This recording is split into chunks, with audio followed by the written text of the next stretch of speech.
there are so many different Xeno models now.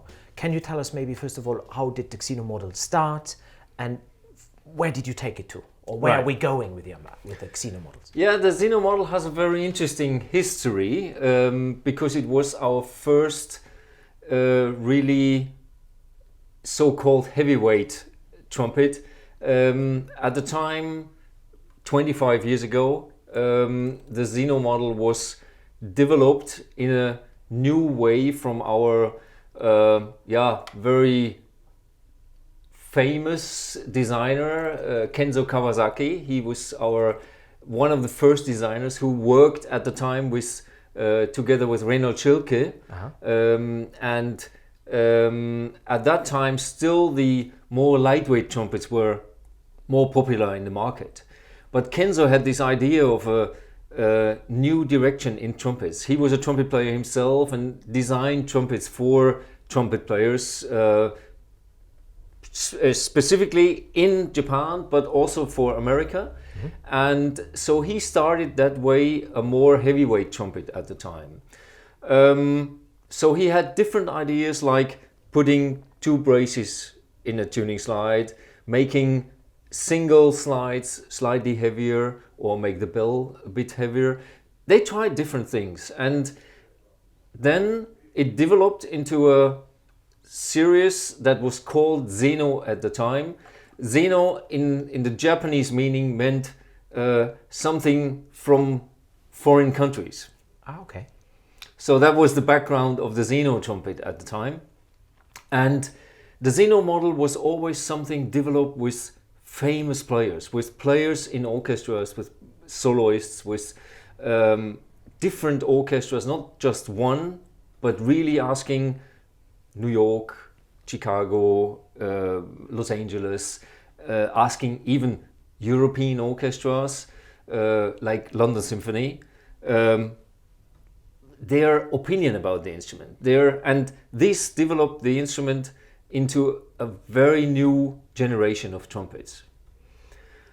The actual generation we have now is coming with 16 different models, and that shows that in this range we really need variations. We need variations for all type of players.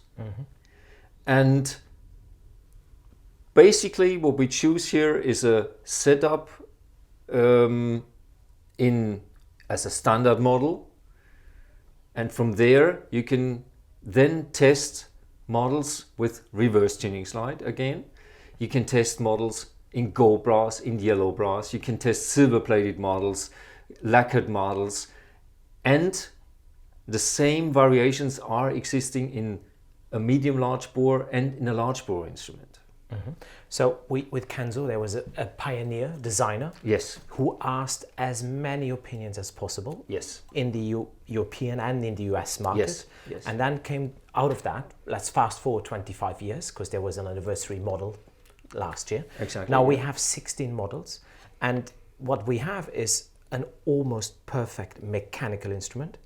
And what we need to sort of like add to that is that the player behind can now choose what is best for him. So it's not to say that that one instrument is made for one person, but there is a choice of 16 models for a player, and the person or the player can choose the best model for him or herself. Yes. Okay. Yes, because from every variation you have, you get a different sound character. You get the technique behind is the same. So, I mean, in these valve sections, for instance, the tolerance of the pistons to the valve casing is simply in a tolerance range that never existed before, and that means they are really, for a long time, they're in very good condition. They're with the right oil, they really stay in very good condition. So the quality of the instrument, the fabrication, the quality of the instrument, if you look after your instrument, which is important, Yes. you know, I mean, cleaning your instrument regularly, you say using the correct valve oil, Yes. you know, a good make, preferably a Yamaha make. Yes. But the instrument as such, the quality of the instrument is so that it will be your friend for a long time. Exactly.